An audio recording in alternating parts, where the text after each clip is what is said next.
Good evening. Thank you for joining us. I'm Steve Wolford. A 12-year-old boy is hospitalized fighting for his life after he was hit near 21st and Owens by an alleged drunk driver who then took off. Police later arrested 27-year-old Orion Brooks on charges of driving under the influence and hit and run. Metro says the boy was hit while he was walking to school. According to investigators, the impact threw him into an iron fence as Brooks drove away. Officers located Brooks a short time later at an apartment complex near the scene.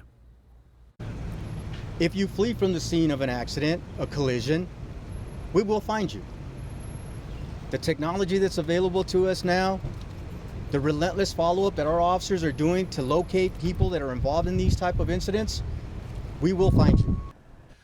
Metro says it's implementing a zero-tolerance policy for dangerous driving to curb the number of traffic deaths around the valley, which currently stands at 119.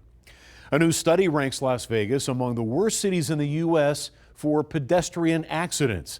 The 2025 Kuru Footwear Report analyzed 36 major U.S. cities. It shows Las Vegas was the third most dangerous city for pedestrians, with 3.4 accidents per 100,000 residents. Kuru also gave Las Vegas a walk score of just 42 out of 100 because of unfriendly pedestrian infrastructure and increased risk posed by high-speed roadways.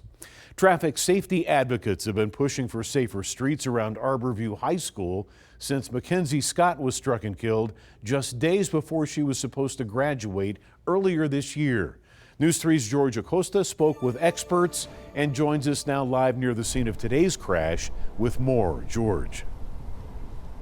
Well, yes, Steve, it was McKenzie Scott's death earlier this year that prompted the initiative behind Walk Safely LV. And now after this incident here at this crosswalk earlier this morning involving that suspected DUI driver as well as that student pedestrian, this is all reliving that same moments that happened earlier this year. Now, the founder of Walk Safely LV tells me that she hopes that more people will come on board now to hopefully prevent the same kind of tragedies. It's unfortunately, I feel like the problem is getting worse, not better.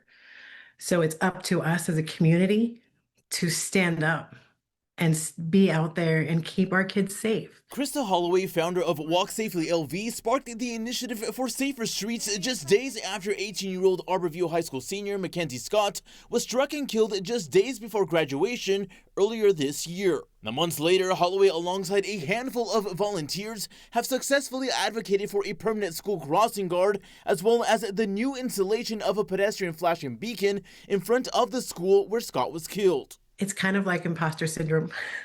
I can't believe that it took this incident at Arbor View and fighting with a couple of other moms like me to get our voices out there and reach out to the city and Councilwoman Bruni and all the other people that listen to us and see that changes were made for Arbor, but it doesn't stop there. Although the city of Las Vegas has since provided funding for crossing guards at over a dozen middle schools and 3 high schools, including one at Arbor View, Holloway says she hopes to get more volunteers out with Walk Safely LV to help increase public safety far beyond Arbor View High School. We are volunteer crossing guards on Whispering Sands, which is the crosswalk in front of Arbor View High School, because we did get an official paid crossing guard on Buffalo. And right now we only have 4 volunteers. So we need more help, but our goal is to help the rest of the city and find those other crosswalks that could use some volunteers and paid crossing guards. And after hearing of the recent 12-year-old who had been struck by a suspected DUI driver while on his way to school Friday morning, Holloway says one of those areas of interest includes the crosswalk near Owens and 21st Street where the hit-and-run crash occurred. He said 2 weeks prior, the city was out there looking at doing a traffic study.